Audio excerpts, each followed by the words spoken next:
뇌전증을 앓고 있는 아이들 중에서 뇌전증 발작이 잠자는 도중에서 일어나는 경우가 좀 많아요. 저희 애도 잠잘 때 경련이 오는 경우, 낮잠을 잔다든지 밤에 자다가 오는 경우가 많았었거든요. 보통 그 특정 질환, 롤랜딕 증후군이라고 그거를 앓고 있는 아이들은 거의 자다가 일어나는 경우가 많아요. 뇌전증 자체가 뇌신경의 과항진으로 인해서 막 발작을 일어나는 거기 때문에 뇌전증을 가지고 있는 사람들은 깊은 수면을 못 취하게 해요. 양질의 수면을 못 취하게 돼요.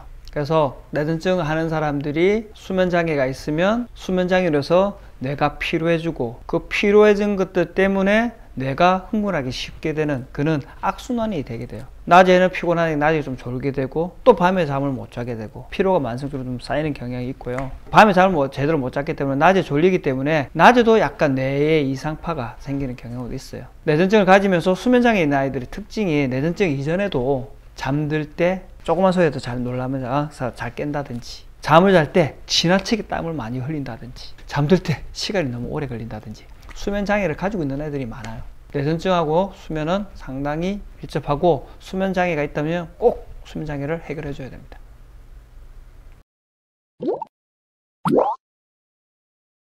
우리가 잠은 크게 렘 수면, 비렘 수면이라고 하는데 깊은 잠을 잘 때가 있고 얕은 잠을 잘 때가 있어요. 얕은 잠을 잘 때 눈이 바짝바짝 많이 움직인다고 깊은 잠을 할 때는 그게 좀 덜하다고 하거든요. 그러니까 깊은 잠을 난 렘이라고 해가지고 비렘 수면이라고 하는데, 깊은 잠을 자게 될 때는 뇌파가 동일하게 같은 뇌파를 뛰게 하기에는 경향이 있어요. 그렇기 때문에 그걸 우리가 동기화 라고 하거든요. 동기화가 되면서 뇌파가 같은 뇌파가 뛰게 되는 행태인데, 이 동기화를 하기 위해서는 약간의 뇌에 흥분된 상태가 필요해요. 이게 뇌에서 어떤 부위에서 이상 뇌파가 일어난다면 동기화된 상태이기 때문에 뇌의 흥분이 빨리 이루어진다는 거죠. 자다가 뇌전증, 즉 뇌경련을 하게 되는 경우가 많은 거예요.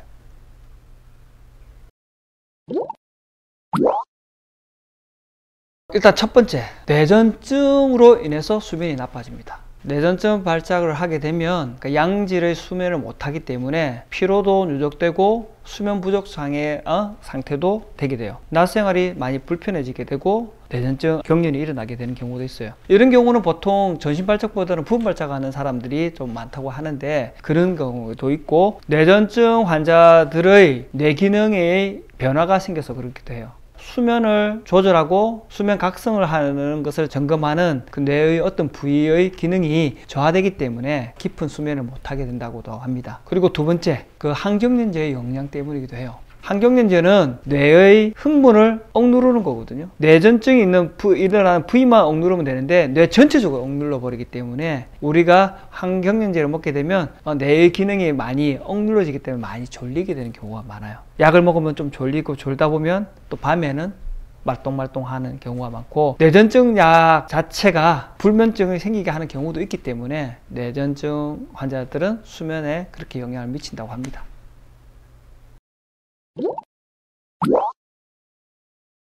뇌전증을 가지고 있는 아이가 수면장애가 있다면 당연히 수면장애를 치료해 줘야 되고, 뇌전증을 가지고 있는 아이들이 뇌전증이 일어나기 이전에도 수면장애가 있는 경우가 좀 많아요. 아이들이 수면장애가 있다면 가족력에 뇌전증이 있다든지 어릴 때 열성경련을 한 경력이 있다면 수면장애를 항상 치료를 해주는 게 좋아요. 수면장애가 오는 아이들의 특징을 보면 신체적으로도 긴장도 잘하고 정신적으로도 긴장하고 불안해하는 경향이 좀 많아요. 신체적 긴장을 풀어주면서 정신적으로 긴장도 풀어주고 흥분되고 불안해하는 것을 안정시켜주는 형태의 치료법을 쓰면 수면이 좋아지면서 깊은 수면을 하게 되면 피로감도 없어지기 때문에 뇌전증 발작을 훨씬 더 줄일 수 있습니다.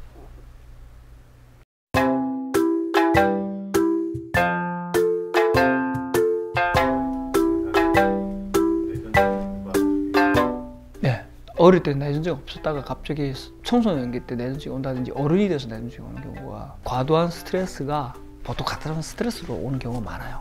가장 많은 건 뇌 손상으로 오는 거고, 나이가 들어서 오는 사람들은. 그리고 과도한 스트레스, 잠을 못 자면 아까 뇌에 그런 쪽으로 제대로 작동을 하지 않게 되면서, 그러면서 이제 스파크 트는 거지. 아이들은 뇌가 자라요. 나이가 5세까지 뇌가 다 자란다고 이야기를 하긴 하지만 뇌가 자라요.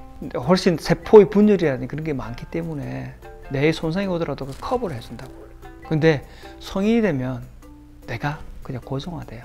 그렇기 때문에 성인이 되면 빈도수를 줄이는 형태로 치료 접근을 해야지 완치의 개념은 아닌 것 같아요. 저도 완치가 될까 했는데 요즘 연구하면 연구할수록 쉽지 않겠구나. 아이들 확실히 좋아진 게 눈에 보이거든요. 근데 내가 어느 정도 청소년기가 즉 중학교 정도가 지나가면 좀 심한 아이들은 잘 안 되더라고요.